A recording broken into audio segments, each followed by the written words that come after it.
The GPS tracker shows my 18-wheeler sitting at the bottom of Coldfoot Lake, but I'm staring at my rig right now, parked outside this truck stop, engine still warm. When I called dispatch to report the glitch, the woman's voice went dead quiet because she said 3 other drivers had called tonight with the exact same impossible reading, and search and rescue just pulled the first truck from under the ice with the driver's door ripped clean off from the inside. I've been hauling freight up the Dalton Highway for 15 years, 15 brutal winters of black ice, whiteout conditions, and temperatures that'll kill your engine in minutes if you're not careful. The haul road doesn't forgive mistakes. It doesn't care if you've got bills to pay or a family waiting at home. It just sits there, waiting for you to slip up once. My name's Jake Sullivan, and I thought I knew every mile of this frozen hell between Fairbanks and Deadhorse. Thought I'd seen everything the Arctic could throw at a man. Jackknifed trailers, engine fires in -40 weather, drivers who went to sleep in their cabs and never woke up. But what happened 3 nights ago? What I saw rising from beneath that ice, that changed everything I thought I knew about this place. The whole nightmare started 6 months back, though I didn't know it at the time. I was running a standard load of mining equipment to Prudhoe Bay when I picked up a hitchhiker outside Fairbanks. Native kid, maybe 19 or 20, soaked to the bone in the October rain. He flagged me down near the Chena River Bridge, desperation written all over his face. "Please, mister, I need to get north. Family emergency." I should have kept driving. Company policy strictly forbade picking up hitchhikers, and for good reason. But something about the kid's eyes. They reminded me of my own son at that age. Same lost look, same quiet desperation. So I stopped. His name was Thomas Kanguk, and he barely spoke for the first 100 miles. Just sat there staring out the passenger window at the endless forest rolling by, occasionally wiping tears from his cheeks. When I finally got him talking, the story came out in broken pieces. His grandfather had gone missing from their village near Arctic Village. Old man named Peter, respected elder, traditional hunter who knew the land better than anyone. He'd gone out on his trap line 2 weeks prior and never came back. The search parties found his cabin burned to the ground, but no body, no sign of what happened. The elders say he angered something, Thomas whispered, voice barely audible over the diesel's rumble. Something old, something that lives in the water. I nodded politely, but didn't put much stock in the old stories. I'd heard them all before. Sasquatch sightings, spirit wolves, creatures from native folklore that supposedly haunted the wilderness. Every culture had its monsters, its explanations for the unexplainable. But after 15 years of driving these roads, I'd never seen anything more supernatural than the Northern Lights. When we reached his village, Thomas thanked me and climbed out.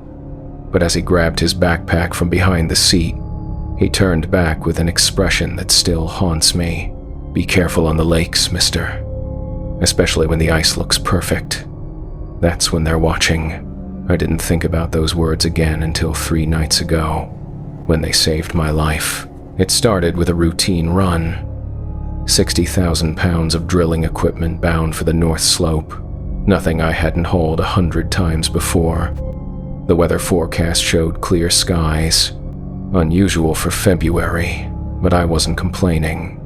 Clear meant I could make good time, maybe even get home a day early to see my daughter's basketball game. My dispatcher, Sarah, had been acting strange when she gave me the assignment. Kept asking if I was sure I wanted to take it, if maybe I needed a few more days off after my last run. I'd been having trouble sleeping lately. Weird dreams about dark water and voices calling my name. But I chalked it up to stress and the long winter. Every driver got cabin fever eventually. "Just get the load delivered and come home safe," she'd said. "And Jake, if anything feels wrong out there, anything at all, you turn around and come back. The company can handle a late delivery." I laughed it off at the time, but her tone stuck with me as I rolled north through the pre-dawn darkness. The trouble began around mile marker 230, right where the highway curves around Coldfoot Lake. I'd driven past that lake thousands of times, never gave it much thought. Just another frozen wasteland, another landmark to tick off on the long haul north. But that night, something was different.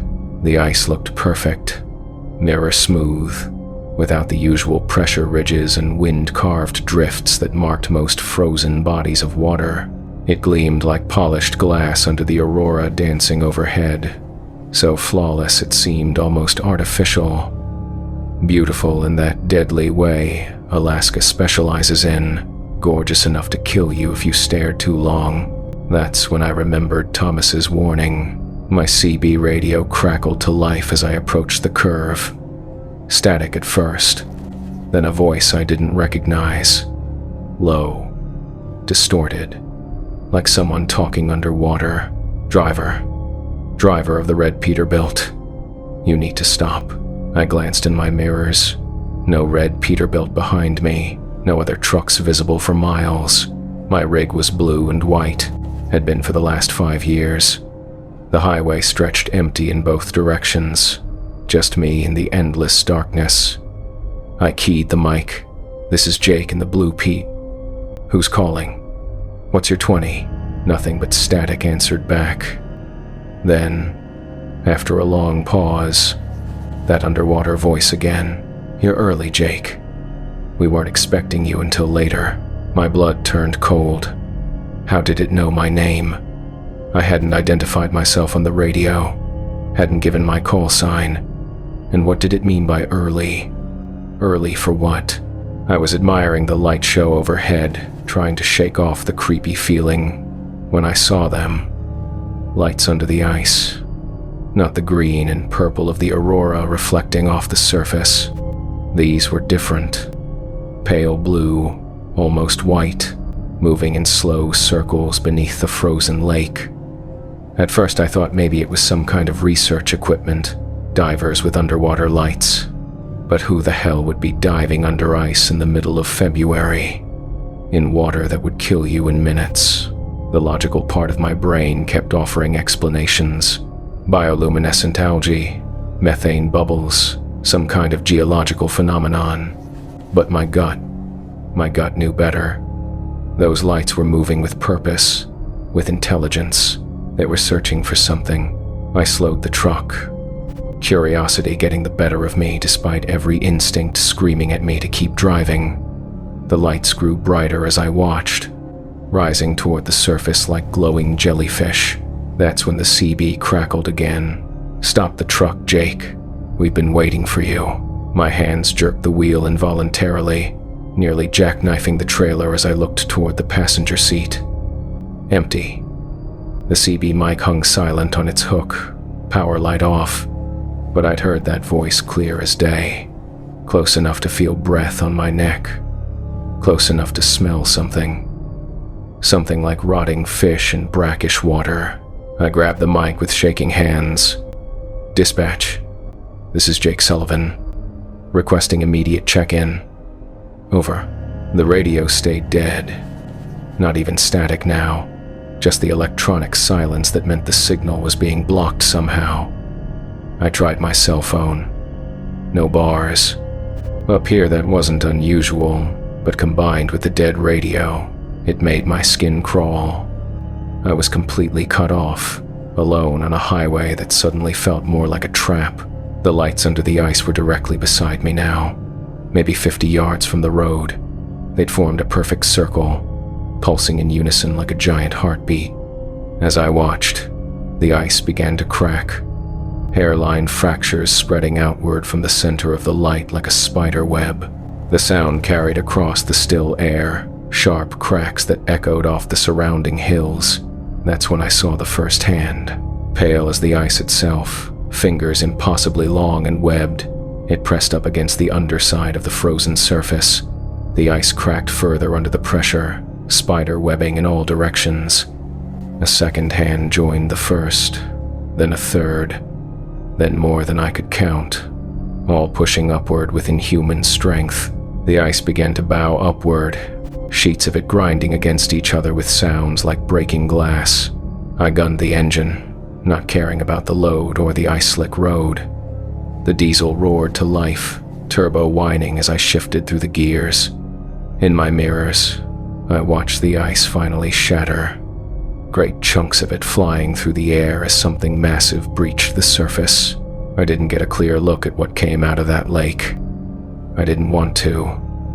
All I saw was a glimpse of something tall and wrong, with too many arms and skin like wet stone. But I heard it, a sound like whales singing mixed with fingernails on glass, echoing across the tundra. It was calling something, summoning others. My speedometer hit 70. The dangerous as hell on winter roads, but not as dangerous as whatever was behind me. The sound followed for miles, growing closer despite my speed. In the side mirrors, I caught flashes of movement, something keeping pace with the truck, loping alongside the road with a gait that wasn't quite human. It moved through the snow without effort, without leaving tracks, like it was gliding just above the surface. The CB radio came alive again, but now it was broadcasting multiple voices, all of them underwater, all of them calling my name, Jake. Jake Sullivan. We remember you. You stopped here before, didn't you? Last winter. You stopped to help. We've been waiting so long. So cold down here. So dark. The memories hit me like a physical blow. Last winter, February 13th, I had stopped here, pulled over when I saw a car in the ditch beside the lake. An old sedan, engine still running, driver's door standing open. I'd found tire tracks leading down to the shore, footprints in the snow heading out onto the ice. Someone had tried to walk across the frozen lake. I called for help, waited for the state troopers, even helped drag the lake when they arrived. But they never found a body. The car belonged to an elderly native man from Fort Yukon, Peter Kanguk, Thomas's grandfather, the same old man who'd supposedly angered something in the water, but that was impossible. I'd never met Thomas until months later when I picked him up hitchhiking. How could he have known about his grandfather's disappearance before it happened? Unless, you remember now, the voices whispered from the CB. You remember Peter, how he begged you to help him, how you watched him walk onto the ice. No, I said aloud, gripping the steering wheel until my knuckles turned white. That's not what happened. He was already gone when I got there. I tried to help. You could have stopped him. You could have saved him. But you were afraid. The memories were changing as I watched them, shifting like the lights under the ice. Now I remembered Peter Kanguk standing beside my truck, old and frail in the February wind, begging me to help him cross the lake. His village was on the other side, he said. His grandson was dying, needed medicine. The bridge was out. The lake was the only way. I had refused. Told him the ice wasn't safe, that he should wait for the state troopers, but he'd walked out onto that perfect, mirror-smooth surface anyway, and I'd watched him disappear beneath the water when the ice gave way. I'd watched him drown, and I'd driven away without calling for help. But that wasn't what happened, was it? The next truck stop was Coldfoot Camp, 40 miles of the worst road in Alaska, 40 miles of ice, wind, and whatever was hunting me through the darkness. I keyed my radio every few minutes, desperate for any human voice, but got nothing back except those underwater whispers. You can't outrun us, Jake. We've been waiting so long for you to come back. Come join us. The water's not so cold once you get used to it. Your grandfather is here too, and his grandfather. We collect the guilty ones. 20 miles from Coldfoot Camp, my engine started to sputter. The temperature gauge was climbing, coolant steaming from under the hood. I'd driven too hard, pushed the old Pete past its limits. If the engine died out here, If I had to stop, the CB crackled again, but this time it was a different voice. Human, panicked, immediate. Mayday, Mayday. This is Roger in the white Kenworth. Something's got my truck. It's pulling me toward the lake. I looked in my mirrors and saw headlights in the distance, weaving back and forth across the road like the driver was fighting for control.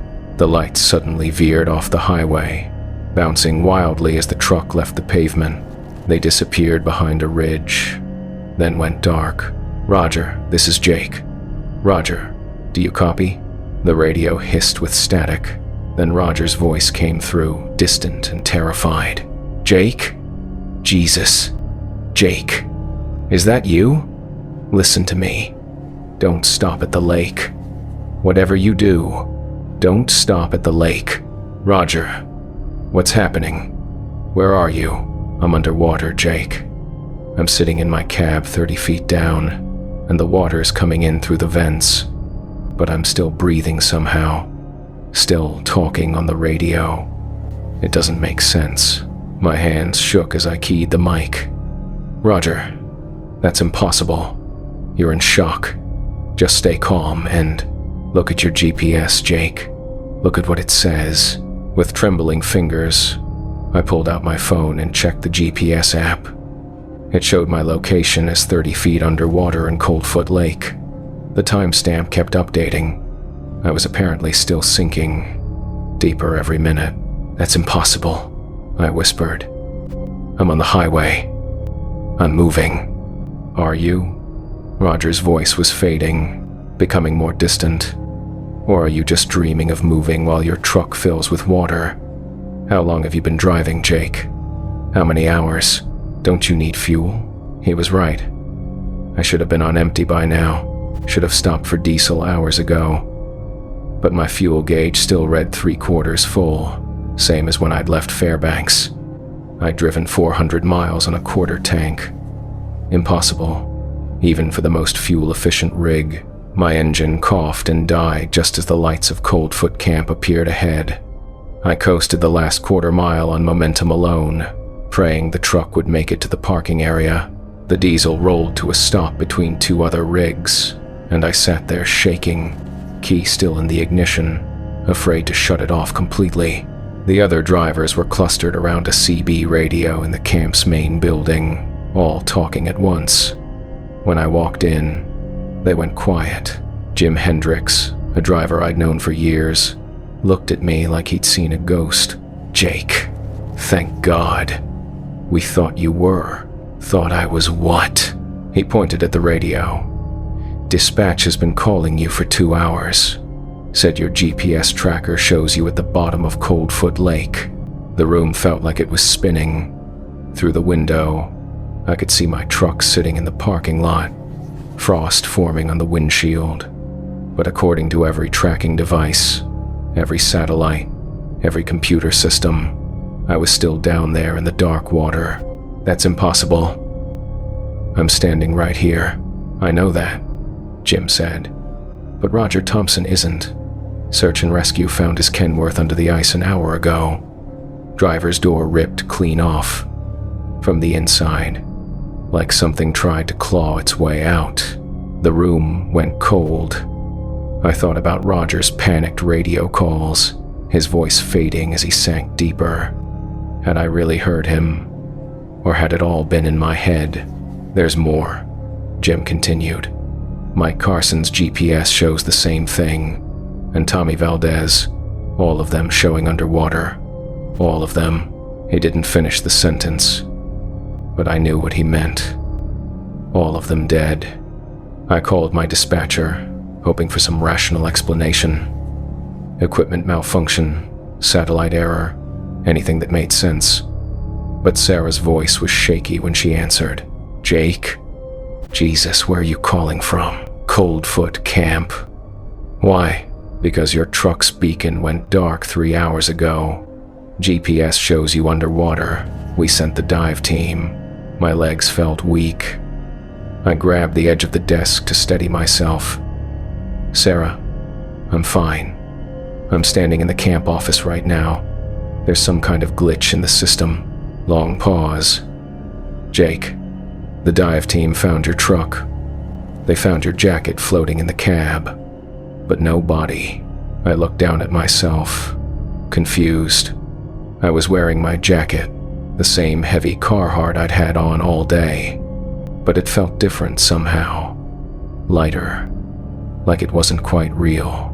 That's impossible. I know it's impossible, but I'm looking at the photos right now. Your truck, your jacket, everything's down there. So who the hell am I talking to? The line went dead. I stared at the phone, mind racing. The other drivers were watching me with expressions I'd never seen before. Fear mixed with something else. Suspicion, like they weren't sure what I was anymore. Jake, Jim said slowly. When did you last stop for fuel? I thought about it. Fairbanks. Filled up before I left. That was 8 hours ago. You should be on empty by now. He was right. My fuel gauge should be reading near zero, not the 3/4 it showed when I'd climbed out.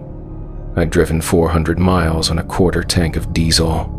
Impossible, even for the most fuel-efficient rig. But that wasn't the only thing that was impossible. My clothes were dry, despite the steam I'd seen rising from my overheated engine. My boots should have been soaked from walking through the slush in the parking lot, but they were bone dry. And when I looked at my reflection in the office window, something was wrong with my eyes. They were darker than they should be, like pools of black water. And when I blinked, the reflection blinked a fraction of a second later.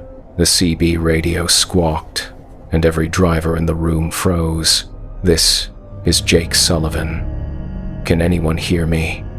I'm trapped under the ice. Something's got me. It looks like me, but it's not. Don't trust it. Don't trust. The transmission cut to static. I looked around the room at the horrified faces staring back at me. In the window's reflection, I could see myself clearly, but something was wrong with the image. My skin looked too pale, too smooth. When I smiled, too many teeth. Sharp teeth, like a fish. I need to get out of here, I said, backing toward the door. Jake, wait. Jim reached for me, and I saw his hand pass right through my arm. We both stared at the space where his fingers should have touched solid flesh, but found only cold air. That's when I realized the truth. I was still down there, still trapped in my cab while dark water filled my lungs. Whatever was standing in this room, wearing my face, speaking with my voice, it wasn't me. It was something else, something that had been waiting under that ice for decades, collecting drivers one by one. But if I wasn't real, if I was just some kind of echo or projection, then how was I thinking these thoughts? How was I aware of what I was? The other drivers scattered as I headed for my truck, or the truck that looked like mine. I climbed into the cab, and the engine started immediately, purring like it was brand new. In the mirrors, I could see the terrified faces watching from the windows of the camp. As I pulled back onto the highway, the CB crackled one last time, my own voice, desperate and fading. Jake.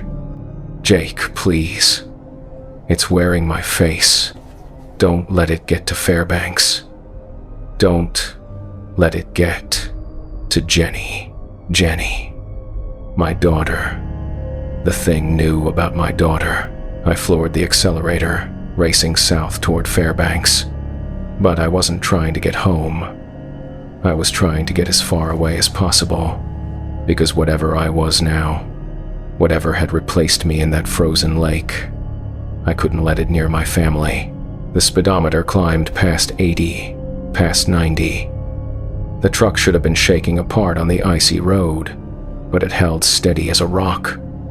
In the distance, I could see the lights of Fairbanks growing brighter.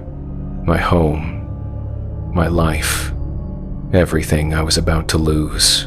But as I drove, memories started flooding back. Real memories. not the twisted versions the voices had planted in my mind. I remembered Thomas Kanguk clearly now, remembered the story he'd told me about his grandfather, but I also remembered something else, something that changed everything. Thomas hadn't been hitchhiking that day. He'd been standing beside the road, but not looking for a ride. He'd been waiting for me, specifically. And when I'd pulled over, he'd climbed into my truck with a smile that didn't reach his eyes. The stories about his grandfather, they'd been a test, a way to see how much I believed, how susceptible I was to the old legends, and I'd failed that test by dismissing them, by refusing to take the warnings seriously. Thomas hadn't been human. He'd been something else, something sent to mark me, to prepare me for what was coming. And I'd driven away from that encounter carrying a piece of the lake inside me, a connection that would eventually drag me back. The GPS on my phone showed 2 signals now, one heading toward the city at 90 miles per hour, and one still sinking slowly toward the bottom of Coldfoot Lake, both of them labeled with my name, both of them moving further apart with every passing minute. But which one was real? Was I the echo racing toward my family, or was I the dying man trapped underwater? Or was I somehow both, split between 2 realities, 2 versions of the same doomed fate? I thought about Jenny, about her basketball game tomorrow night, about how she'd wait for me to come home, how she'd wonder why I never called, about the thing that might show up at our door wearing my face, speaking with my voice, pretending to be her father. The CB radio whispered again, my own voice pleading from somewhere far below the ice. Don't let it reach her. Please. Somebody stop it. Stop me. But there was no one left to stop. The road stretched endlessly ahead, and behind me, Coldfoot Lake grew dark and still once more, waiting patiently for the next driver to admire the lights dancing beneath its surface. As I approached the Fairbanks city limits, something strange happened. The truck began to slow down. No matter how hard I pressed the accelerator, the engine remained strong, but some invisible force was holding me back, keeping me from reaching my destination. That's when I understood. The thing from the lake could mimic me, could wear my face and speak with my voice, but it couldn't actually leave the area around Coldfoot Lake. It was bound to that stretch of highway, to the waters where it had made its home for generations. The real Jake Sullivan was still down there, still dying slowly in the frigid water, but his echo, his projected consciousness, was trapped up here on the road, doomed to drive the same route forever without ever reaching home. I pulled the truck over to the shoulder and sat there as the sun began to rise over the Chugach Mountains. In the growing light, I could see my reflection more clearly in the side mirror. Still my face, but wrong somehow. Hollow, like a photograph of someone who died years ago. My phone rang. Jenny's number. Dad? Where are you? The game starts in an hour. I wanted to answer. Wanted to tell her I loved her and that I was sorry. But when I opened my mouth, all that came out was the sound of water. Deep, dark water that tasted of ancient hunger. The line went dead. The thing that had been Jake Sullivan turned the truck around and began the long drive north, back to Coldfoot Lake, back to where this nightmare had started, and where it would end, again and again, for eternity. In the depths of the lake, the real Jake Sullivan watched helplessly as his truck sank deeper into the darkness, his lungs full of black water that tasted of despair. Around him, other drivers floated in their cabs. Roger, Mike, Tommy, and dozens more stretching back decades. All of them trapped, all of them still conscious, all of them watching their doubles drive the endless loop between lake and city. The Kalupalik had been patient, so very patient. It fed on guilt, on the small cruelties and failures that ate away at human souls. Every driver, it claimed, had stopped at that perfect lake for a reason. To help someone, to save someone, to make up for past mistakes. And every time, they failed. Every time, the ice broke beneath their feet, but the creature was learning, evolving. Each soul it consumed taught it something new about humanity, about the complex web of relationships that bound people together. Soon, it would be ready to venture beyond the lake, beyond the highway. After all, there were so many families waiting, and winter in Alaska was just beginning. The truck disappeared around the curve, headlights fading into the pre-dawn darkness, and somewhere in the distance, Coldfoot Lake lay still and perfect under the dancing aurora, its surface like polished glass, waiting for the next driver to admire its deadly beauty. The ice roads of Alaska claim more lives than most people realize, but not always in the ways you'd expect. Sometimes the greatest danger isn't the cold or the isolation. It's the guilt that follows you down those lonely highways, the weight of every person you couldn't save. If you ever find yourself driving past a lake that looks too perfect, too inviting, keep driving. Don't stop to help. Don't try to be a hero, because some things that look beautiful on the surface are hiding horrors beneath. And if you want to hear more stories from Alaska's most dangerous roads, make sure to subscribe. There are so many more drivers out there with stories to tell. Blood was pouring from my co-pilot's empty eye sockets as he reached for the controls, his fingers stretching into claws that scraped against the instrument panel. "You can't land, Danny," he whispered with my dead brother's voice, even though Jimmy had been sitting in my passenger seat just minutes ago, telling me about his sick daughter, and my brother had been dead for 3 years. The altimeter was spinning wildly as we plummeted toward the jagged peaks of Glacier Bay, and when I looked in the reflection of the windscreen, I could see something with too many teeth smiling back at me from the pilot's seat. The thing that had been Jimmy was laughing now, a sound like rushing water mixed with breaking bones.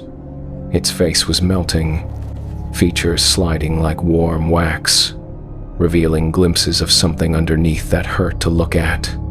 Wet, gray skin covered in patches of coarse fur, eyes that reflected light like an animal's, yellow and predatory. "Pull up, Danny! Pull up!" I screamed at myself, yanking back on the yoke with everything I had. The Cessna's engine screamed as we climbed, barely clearing a granite ridge that would have scattered us across 1,000 feet of rock. My hands were shaking so badly I could barely hold the controls steady. "You always were the better pilot," the thing said, its voice shifting between Jimmy's familiar tone and something else. Something that sounded like it was speaking through water. "Remember when we were kids?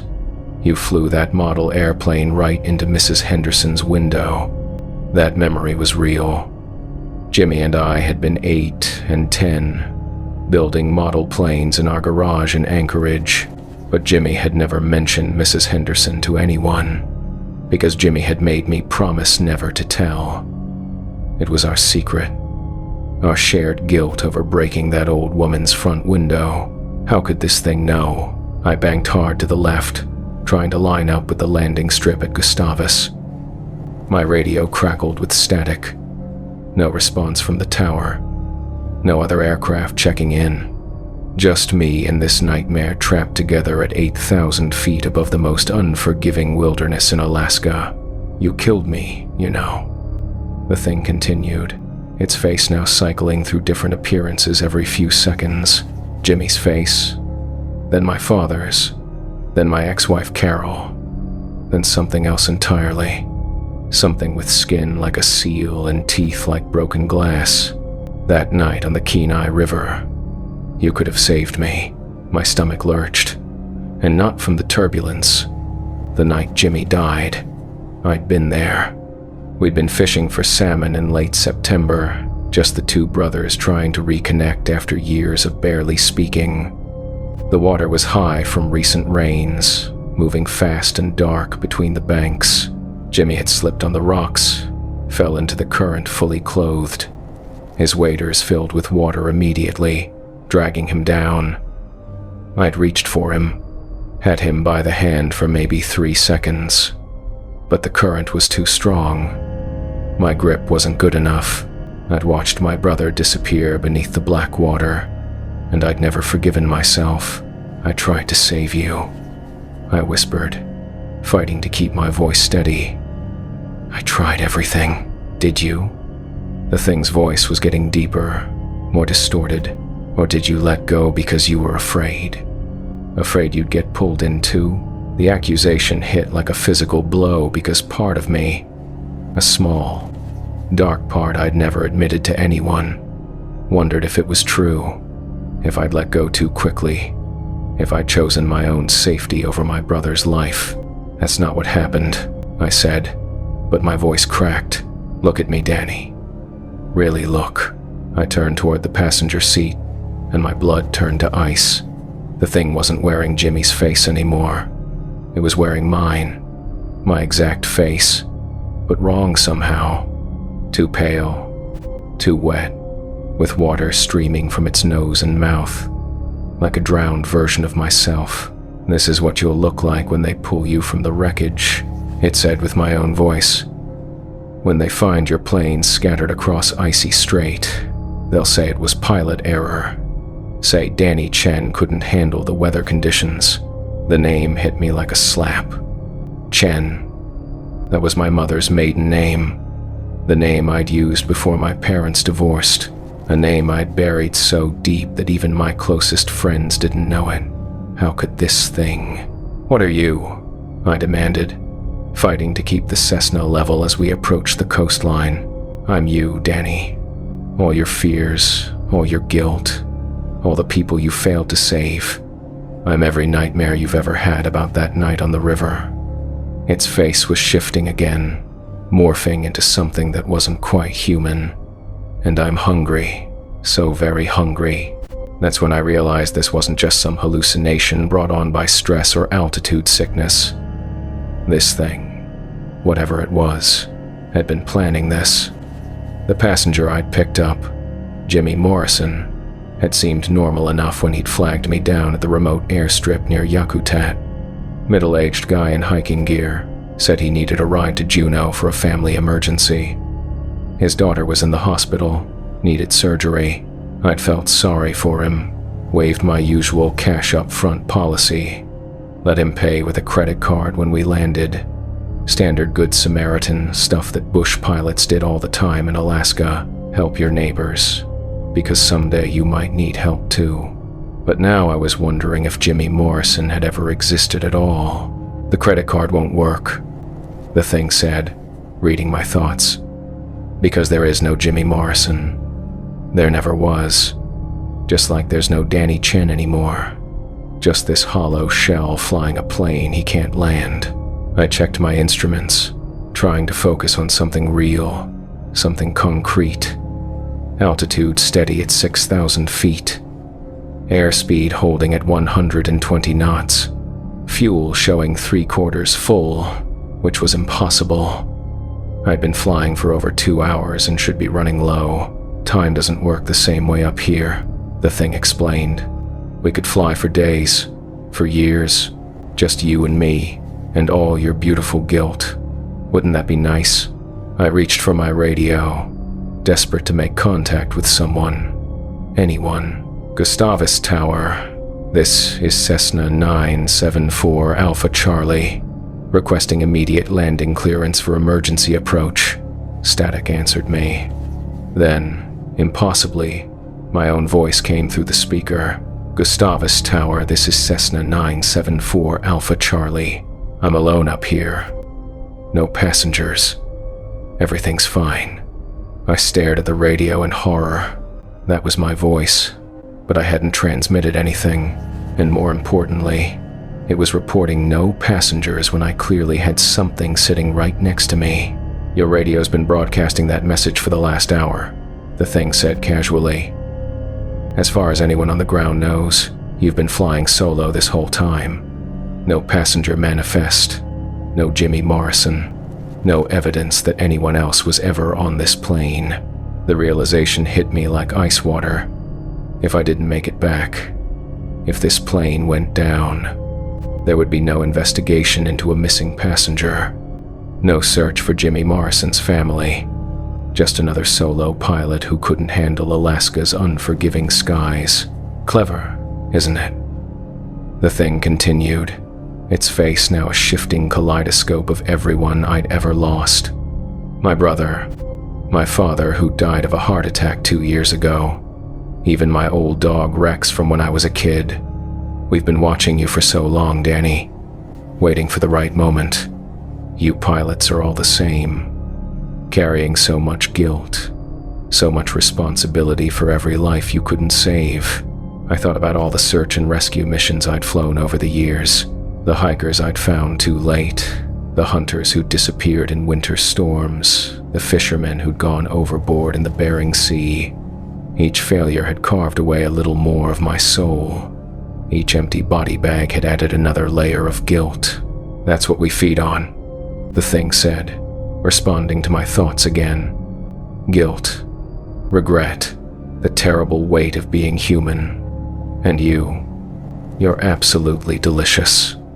The coastline was coming up fast now, icy straits stretching out below us like a sheet of hammered metal. I could see Gustavus in the distance, its tiny airstrip barely visible against the surrounding forest. If I could just make it to the ground, if I could get around other people, they won't be able to see me, the thing said. Only you can, Danny. Only you know I'm here. So when you start screaming about monsters and shapeshifters, they'll think you finally snapped. Post-traumatic stress, they'll say. Too many years of flying in dangerous conditions. Poor Danny Chen finally lost his mind. The name again. Every time it used that name, it felt like claws raking across my brain. My mother had been native, Tlingit, from the village of Angoon. She told me stories when I was little, stories about creatures that lived in the water and mimicked human forms. Stories about things that fed on guilt and sorrow.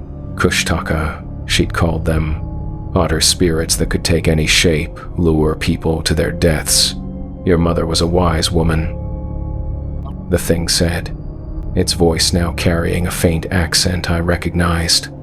My mother's voice, speaking the English she'd learned as a second language.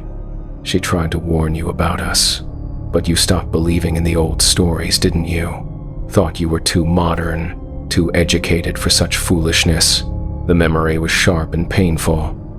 I'd been 16, tired of my mother's superstitions, embarrassed by her stories in front of my white friends. I told her to stop filling my head with nonsense, that I didn't want to hear about monsters anymore. She'd gone quiet after that, stopped sharing the old knowledge. And when she died of cancer 5 years later, all those stories had died with her. She's here too, you know, the thing whispered, down in the cold, dark water where we keep all the ones who forgot to listen. Would you like to see her? No, I said through gritted teeth. Whatever you are, whatever you want, the answer is no. I pushed the throttle forward, diving toward the airstrip with dangerous speed. The Cessna shook and rattled as we cut through the air, but I didn't care anymore. I just wanted this nightmare to end. You can't outrun guilt, Danny, the thing said, its form now shifting more rapidly, faces bleeding into one another like melting wax. It follows you everywhere, into the cockpit, into your dreams, into every relationship you've ever tried to have. That's why Carol left, isn't it? Because you couldn't stop carrying the dead around with you. My ex-wife's name was another punch to the gut. Carol had left me 2 years ago, said she couldn't compete with ghosts. Every time we'd tried to be happy together, I'd found some way to sabotage it. Some way to remind myself that I didn't deserve happiness while Jimmy was dead in a cold river somewhere. She tried to help you, the thing continued, now wearing Carol's face. Tried to get you to talk to someone, get therapy, but you were too proud, too stubborn, too convinced that suffering was what you deserved. The airstrip was rushing up to meet us now. I could see the windsock hanging limp in the still air, could make out the fuel truck parked beside the small terminal building. Almost there. Almost safe. There is no safe, the thing said. Not for you. Not anymore. We've been inside your head for months now, Danny. Every nightmare, every moment of self-doubt, every time you've questioned your judgment in the cockpit, that was us. Feeding on you slowly, preparing you for this moment. The landing gear deployed with a mechanical whir, and I lined up with the runway. Just a few more seconds. You're going to crash, the thing said matter-of-factly, right at the end of the runway, just as you think you've made it to safety. Mechanical failure, they'll say. Nothing the pilot could have done. Very tragic. I felt the controls go sluggish in my hands. The rudder pedals weren't responding properly, and the engine was starting to cough. The thing was right. The plane was failing around me. Systems shutting down one by one. This is how it ends, the thing said, its voice now a chorus of everyone I'd ever failed. This is what happens to pilots who forget to listen to their mother's stories. But then I remembered something else my mother had told me. Something about the Kushtaka that I dismissed as another silly superstition. They were tricksters, she'd said, creatures of deception and illusion. But they had one weakness. They couldn't cross running water. I was over Icy Strait now, just a few 100 feet above the churning waters of the tide rip. If I could just... I yanked the yoke hard to the left, banking away from the airstrip and diving toward the water. The thing beside me shrieked, its face dissolving into something that belonged in nightmares. For the first time since this started, it looked afraid. You can't. You wouldn't. I pulled back on the yoke at the last second, skimming just above the whitecaps. The Cessna's pontoons. Wait, this plane didn't have pontoons. It was a land-based aircraft with fixed landing gear. But somehow, impossibly, I could feel the aircraft's floats touching the water. I could hear the spray against the fuselage. The thing beside me was screaming now, its form breaking apart like smoke in a high wind. The water. The running water. You can't. And then it was gone. Just gone. The passenger seat was empty. The cockpit suddenly silent except for the steady drone of the engine. The controls responded normally in my hands, the instruments reading properly again. I was flying a perfectly normal Cessna over Icy Strait, completely alone. I circled back toward Gustavus, hands still shaking but mind finally clear. As I lined up with the runway for a second approach, my radio crackled to life. Cessna 974 Alpha Charlie, this is Gustavus Tower. We show you on approach. Please confirm you're flying solo today. That's affirmative, Tower, I replied, my voice steadier than I felt. Solo flight from Yakutat. No passengers, because that was the truth, wasn't it? There never had been a Jimmy Morrison. Just something ancient and hungry that had been feeding on my guilt for months, maybe years. Growing stronger with every nightmare, every moment of self-doubt, until it was finally ready to claim me completely. I touched down smoothly, the tires chirping against the asphalt. As I taxied toward the terminal, I caught sight of my reflection in the side window. I looked terrible, pale, exhausted, like I'd been through hell. But I was me again. Danny Chen, bush pilot, survivor. But as I shut down the engine and prepared to climb out, I noticed something that made my blood run cold. There were 2 headsets hanging in the cockpit, 2 sets of logbook entries for the flight. And in the passenger seat, barely visible against the fabric, was a single wet footprint. The shape was wrong for a human foot.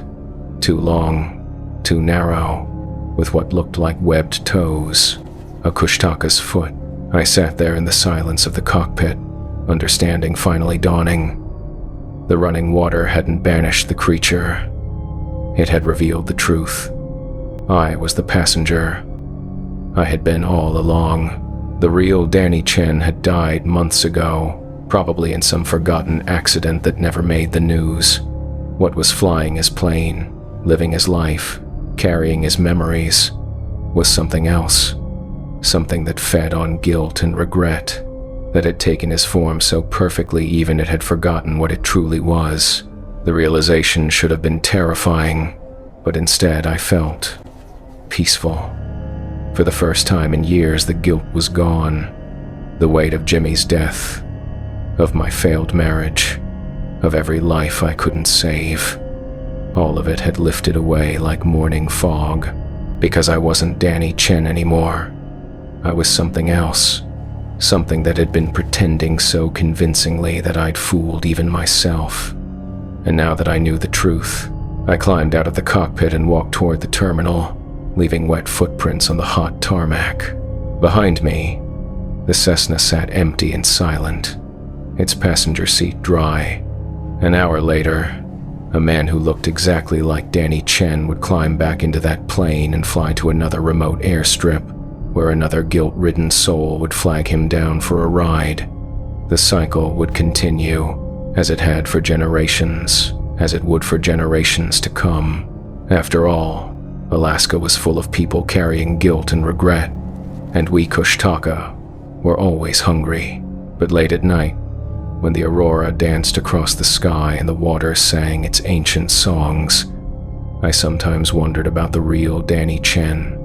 Was he still out there somewhere, trapped in whatever dark place we kept the ones we replaced?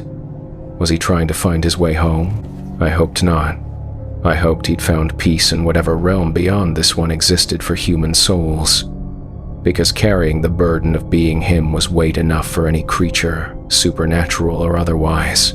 The phone in the terminal began to ring. Another charter request. Another desperate soul needing transport across the wilderness. I answered with Danny Chen's voice, friendly and professional. Alaska Bush Charter, this is Danny. How can I help you? And the cycle continued. In the depths of Icy Strait, something ancient stirred in the cold currents. The Kushtaka had learned much from its time wearing human form, had grown stronger from feeding on human guilt and despair. Soon, it would be ready to take the next step, to leave the water entirely and walk among the living full-time. After all, there were so many people in Alaska carrying so much guilt. Families torn apart by tragedy, communities destroyed by forces beyond their control, individuals crushed beneath the weight of their own failures and regrets. The feeding would be excellent, and somewhere in the wilderness, another small plane would develop engine trouble. Another pilot would be faced with an impossible choice. Another soul would disappear beneath the dark water while something else took its place in the world above. Because that's how the Kushtaka worked. Patient as the tides, hungry as the ocean itself, always ready to offer comfort to those drowning in their own sorrow. For a price, of course. There was always a price. The skies above Alaska are filled with more than just weather and wildlife.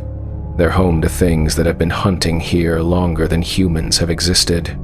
Bush pilots know this better than most, flying alone over endless wilderness where help is hundreds of miles away and mistakes are measured in lives lost rather than lessons learned. If you ever find yourself flagging down a small plane in the Alaskan wilderness, take a good look at the pilot's eyes before you climb aboard. Make sure you can see your own reflection in them, because some flights have destinations that aren't marked on any map, and some passengers never make it home at all. Want to hear more stories from Alaska's deadliest skies? Hit that subscribe button. And the wilderness has so many more secrets to share. The thing that came up in our crab nets was still screaming when we hauled it onto the deck, but it wasn't making sound with its mouth anymore, because its jaw had been ripped clean off and was hanging by strips of bloody tendon. What was left of Tommy Chen was trying to warn us about something with hand gestures and gurgling noises, pointing frantically at the black water behind our boat. But Tommy had been dead for 6 hours, crushed between our boat and the dock back in Dutch Harbor when we'd left port this morning. I should back up. I should tell you how we got here. Drifting in the Bering Sea with a mutilated corpse trying to warn us about something in the water. My name is Marcus Webb, and I've been crab fishing these waters for 23 years. 23 seasons of hauling king crab from depths that would crush a man in seconds, of riding out storms that could flip a 200-foot vessel like a child's toy. I thought I'd seen everything the ocean could throw at us. I was wrong. It started this morning when we were loading gear at Dutch Harbor. Tommy Chen had been working our boat, the Bering Dawn, for 8 seasons.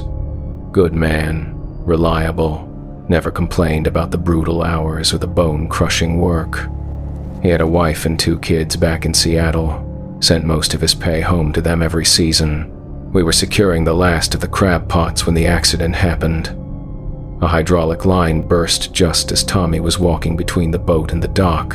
The Bering Dawn lurched sideways in the surge, pinning him against the concrete pier with a sound I'll never forget, like breaking kindling mixed with wet meat. The paramedics worked on him for 40 minutes, but there was nothing they could do. His chest was completely crushed, ribs driven through his lungs and heart. They covered him with a tarp and loaded him into the ambulance, and that was that. Tommy Chen was dead before noon. Captain Rodriguez wanted to cancel the trip, said it was bad luck to lose a crew member before we even left port, but we had quotas to meet, deadlines that couldn't be moved. The canneries were waiting, and a week's delay could cost us the whole season. So we found a replacement. A quiet kid named Billy from Kodiak who'd worked other boats. We sailed at 3 p.m., already behind schedule. That was 12 hours ago. Now we were 200 miles out in the Bering Sea, hauling pots from depths of 800 feet. And Tommy Chen was lying on our deck with half his face missing, trying to tell us something that might save our lives. The first sign something was wrong came around midnight. We'd been pulling pots for 6 hours. Good catch so far. When our sonar started acting up, the depth finder was showing something massive moving beneath us. Something at least 300 feet long, maybe longer. It was pacing our boat, staying just deep enough to avoid our lights but close enough to show up on the instruments. Whale, Captain Rodriguez had said, though he didn't sound convinced. Blue whale, maybe? They get big, but I'd seen whales on sonar before, and this wasn't moving like any whale I knew. It was too deliberate, too focused. It was following us, tracking our movements with an intelligence that made my skin crawl. We just finished hauling pot number 47 when Billy spotted something in the water. "Captain," he called from the stern, voice tight with confusion. "You need to see this." We all gathered at the rail, staring down into the black water illuminated by our work lights. At first, I didn't see anything unusual, just the normal debris that floats around fishing vessels. Empty bait containers, pieces of rope, the usual garbage. Then I saw the bodies. They were floating just beneath the surface, pale and bloated, arms outstretched like they were reaching for our boat. At least a dozen of them, all wearing the orange survival suits that every fisherman in Alaska knows by heart. But these suits were old, faded and torn, like they'd been in the water for years. "Jesus," whispered our engineer Pete Santos. "Are those the Aleutian Dream?" Captain Rodriguez said quietly. "Has to be." We all knew the story. The Aleutian Dream had disappeared 15 years ago with all hands, somewhere in these same waters. 23 men, lost without a trace or a single radio call. The Coast Guard had searched for weeks but never found so much as a life vest. Now they were floating around our boat like they were welcoming us to some underwater graveyard. "We need to report this," Rodriguez said, reaching for the radio. But when he keyed the mic, all we got was static. Deep, rumbling static that seemed to come from below rather than above. That's when the water around our boat started to glow. It started as just a faint phosphorescence, the kind you sometimes see with disturbed plankton, but it grew brighter. spreading outward in concentric circles until we were surrounded by a ring of pale blue light that stretched as far as we could see. The light was coming from deep water, maybe 1,000 feet down or more. "Engine room," Rodriguez barked into the intercom. "Give me full power. We're getting out of here." But the engines wouldn't respond. The twin diesels were running fine, but the boat wasn't moving. Something was holding us in place. Something with enough strength to overcome 1,500 horsepower without even straining. That's when we heard the singing. It came from below, a low harmonic sound that seemed to vibrate through the hull itself. Not quite human, but not entirely animal either. It rose and fell like whale song, but there was something deliberate about it. Something that sounded almost like language. The bodies floating around us began to move, not with the random drift of the current, but with purpose. They formed a circle around our boat, arms still outstretched, faces turned up toward us. In the blue glow from below, I could see their eyes, black and empty, but somehow still aware. "What the hell is happening?" Billy whispered, and I realized the kid was crying. Couldn't blame him. In all my years on the water, I'd never seen anything like this. The singing grew louder, more complex. Other voices joined the first, dozens of them, then hundreds. It was beautiful and terrifying at the same time, like a choir of the damned welcoming us to join them. That's when the water exploded. Something massive burst from the depths, sending a wall of black water crashing over our deck. In the spray and chaos, I caught a glimpse of something that shouldn't exist. Something out of the oldest nightmares of every sailor who'd ever put to sea. A head the size of a bus, covered in scales that gleamed like black metal. Eyes like burning coals, each one as big as a car tire. A mouth filled with teeth longer than baseball bats, curved and serrated like the business end of a chainsaw. And beneath the water, a body that seemed to go on forever. Coils of muscle and sinew that could crush our 200-foot boat like an empty beer can. The Tizaruk, the great serpent of Inuit legend. The monster that was supposed to be just a story told around winter fires. But it was real, and it was angry. And it was looking right at us with eyes that held the accumulated malice of 1,000 years. The creature's head rose higher, water streaming from its massive jaws. When it opened its mouth to roar, the sound was like the world ending, like every nightmare you've ever had given voice. The windows in the wheelhouse shattered, and Billy collapsed to the deck with blood streaming from his ears. That's when I saw Tommy. He was standing at the bow of the boat, still wearing the clothes he died in back at Dutch Harbor. But his body was wrong, crushed and broken, head twisted at an impossible angle. When he turned to look at us, half his skull was caved in, and something dark was leaking from the wound. But somehow, impossibly, he was moving, walking toward us with jerky, unnatural steps, like a marionette controlled by a drunk puppeteer. "Tommy?" Rodriguez called out, his voice cracking with disbelief. "Tommy, is that you?" The thing that had been Tommy Chen turned at the sound, and I saw its face clearly for the first time. The left side was completely caved in from the accident, bone fragments and brain matter visible through the torn flesh. But the right eye was still intact, still aware, and when it focused on us, I saw something that made my blood turn to slush. Terror. Pure, absolute terror. Whatever was animating Tommy's corpse, the real Tommy was still in there somewhere, still conscious, still feeling everything.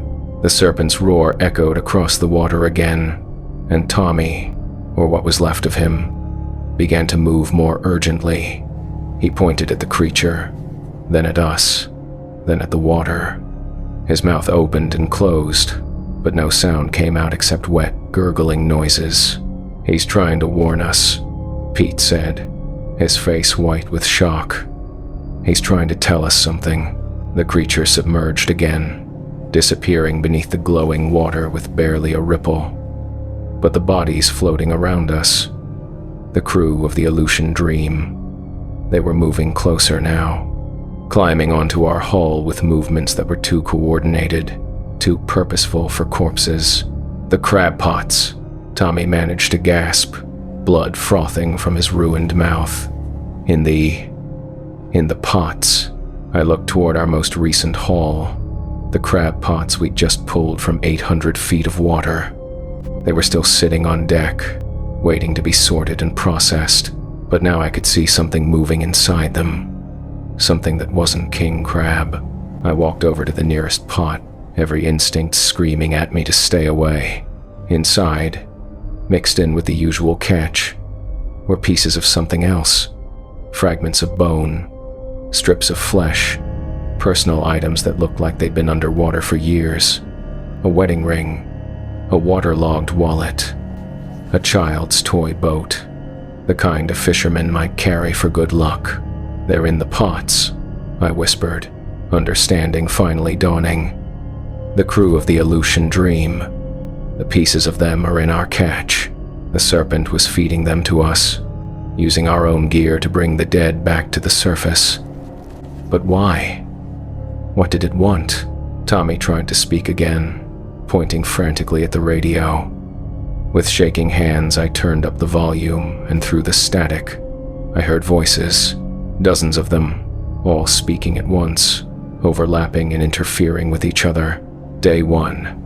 This is the Aleutian Dream. We're taking on water. Something hit us from below. Something huge. The hull is breached. We're going down. God help us. It's still out there. It's still." The voices cut off in screams and the sound of rushing water. Then silence. Then they started again from the beginning. The same desperate messages repeating endlessly like a broken record. "It keeps them," Tommy wheezed, his voice barely audible. "Keeps them. Down there. Forever." The truth hit me like a physical blow. The Tizaruk wasn't just killing fishermen. It was collecting them, keeping them alive somehow in the crushing depths, feeding off their terror and despair for years, decades maybe. The crew of the Aleutian Dream had been trapped down there for 15 years, conscious and suffering, unable to die properly, and now it wanted us too. The water around our boat began to churn as something massive moved beneath the surface. The serpent was rising again, and this time it wasn't just curious. This time, it was hungry. "Cut the lines!" Rodriguez shouted, running for the controls. "Cut everything loose and pray the engines catch." But it was too late. Tentacles. Or maybe they were arms. It was hard to tell in the chaos. Erupted from the water on all sides of our boat.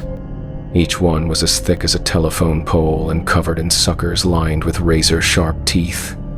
They wrapped around our hull, around our rigging, around anything they could grab. The Bearing Dawn groaned like a living thing as the creature began to squeeze. Metal buckled and tore, and I could hear water rushing into the lower compartments. We had minutes, maybe less, before the boat went under. Billy was screaming, trapped beneath a coil of serpent flesh that had crashed down on the deck. Pete was trying to reach the life rafts, but another tentacle slammed him against the wheelhouse hard enough to crack his ribs. Only Rodriguez and I were still mobile, and even that wouldn't last long. The creature's head rose from the water again, studying us with those burning coal eyes. When it opened its mouth, I could see down its throat, see other boats, other victims, suspended in some kind of organic web deep inside its body. The crew of the Aleutian Dream was there, still in their survival suits, still moving with weak, desperate motions, still alive after 15 years in that living hell. Tommy was moving toward me now, his broken body lurching across the tilting deck. Up close, I could see that the damage was even worse than I'd thought. His chest was completely caved in, ribs jutting through his shirt like broken piano keys, but somehow he was still functioning, still trying to help us. The The emergency beacon, he gasped, grabbing my arm with fingers that felt like ice. Set it. Set it to channel 16. Set it.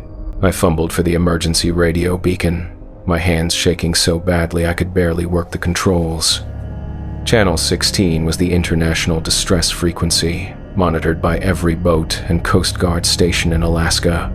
But when I turned to that channel, I didn't hear the usual Coast Guard broadcasts or fishing boat chatter. Instead, I heard something else. Something that made my blood freeze in my veins. My own voice, calling for help. Mayday. Mayday. This is the Bering Dawn.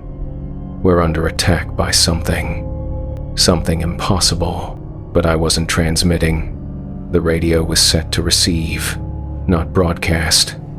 Somehow, impossibly, I was hearing my own distress call from some other time, some other reality. It shows you, Tommy wheezed, his ruined face twisting into something like a smile. Shows you how it ends. Every time. The serpent's grip tightened around our boat, and I could feel us being dragged down toward the black water. The deck was awash now, waves crashing over the railings as we sank lower. In minutes, we'd be completely submerged. But Tommy was still moving, still fighting whatever force was animating his corpse. With tremendous effort, he lurched toward the stern of the boat, toward our remaining crab pots. The depth charges, he gasped. In the emergency locker. Use the... His voice cut off as his head lolled forward, but I understood.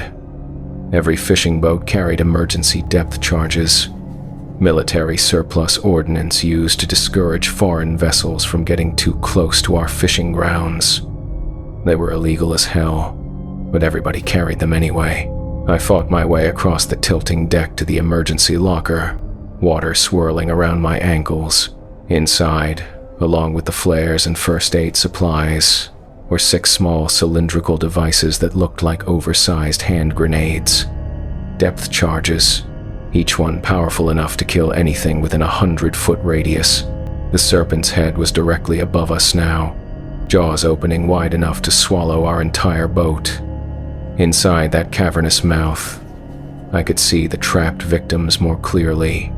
Dozens of boats and their crews, suspended in some kind of organic resin like insects in amber.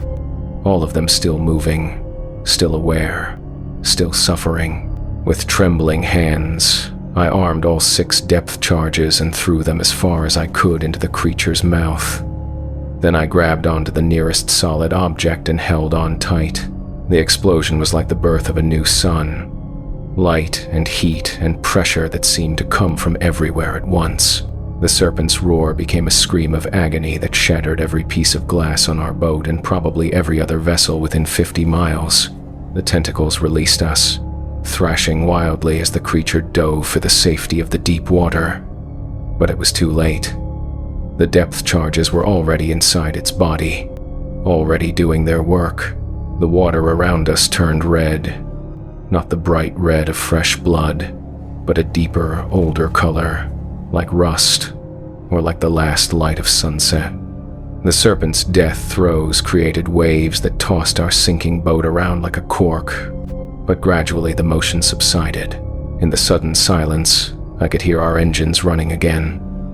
Whatever had been holding us in place was gone, and the Bering Dawn, what was left of her, was limping toward shallower water. Tommy was gone. His body had collapsed when the creature died, whatever force animating him finally released. But before he'd fallen, I'd seen something in his eyes. Relief. Peace. Finally, after hours of unspeakable horror, Tommy Chen was allowed to rest. We radioed for help, and the Coast Guard found us 6 hours later, taking on water but still afloat. They airlifted Billy and Pete to Anchorage. Both of them would recover, though Billy never went to sea again. Rodriguez retired after that trip, said he was too old to deal with things that weren't supposed to exist. They never found the serpent's body. The Coast Guard sent divers down to investigate, but all they found were pieces, scales the size of dinner plates, fragments of bone, and scattered debris from boats that had been missing for decades. I filed my report, but nobody believed it. Officially, we'd encountered a rogue wave that had damaged our boat and injured our crew. Hallucinations brought on by trauma and hypothermia had caused us to imagine the rest, but I know what I saw. And sometimes, late at night when I'm lying in bed, I can still hear that singing from the deep water, still hear the voices of the Aleutian Dream, finally free after 15 years of imprisonment. I quit fishing after that season, took a job at a cannery in Kodiak, something that kept me on dry land. But even now, 5 years later, I can't look at the ocean without wondering what else is down there in the deep places. What other ancient things are waiting in the darkness, patient and hungry and utterly alien. The Inuit have stories about the Tizarok going back thousands of years. They say it's not the only one, that the deep oceans are full of creatures that predate human civilization, things so old and powerful that they might as well be gods. I used to think those were just stories, tales told by people who didn't understand the natural world, who needed monsters to explain the unexplainable. Now I know better. The ocean keeps its secrets well, but sometimes, those secrets find their way to the surface, and when they do, the only thing you can do is pray you're somewhere else when it happens, because the deep water remembers everything, every boat that's ever sailed, every life that's ever been lost, every prayer that's ever been whispered into the salt wind, and sometimes it sends those memories back. I still have nightmares about Tommy Chen, about the look in his eyes when he was trying to warn us, trapped inside his own broken body but still fighting to save his friends. He was a good man, and he deserved better than what happened to him. But then again, maybe we all do. Maybe that's what the ocean teaches you, that fairness is a human concept, and the deep water plays by older, darker rules that we break at our peril. The Bering Sea is still out there, still cold and dark and full of things that hunt in the depths. Every season, new boats go missing. Every year, the Coast Guard adds more names to their list of vessels lost without a trace, and somewhere in those black depths, something stirs.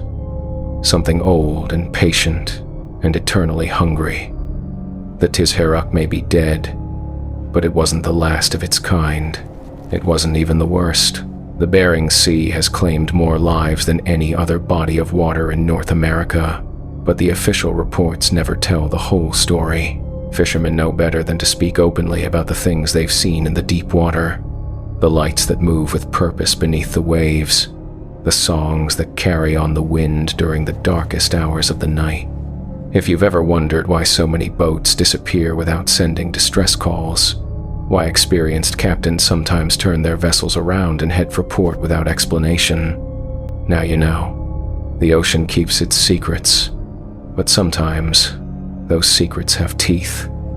Subscribe if you want to hear more stories from Alaska's deadliest waters, because the deep has so much more to share.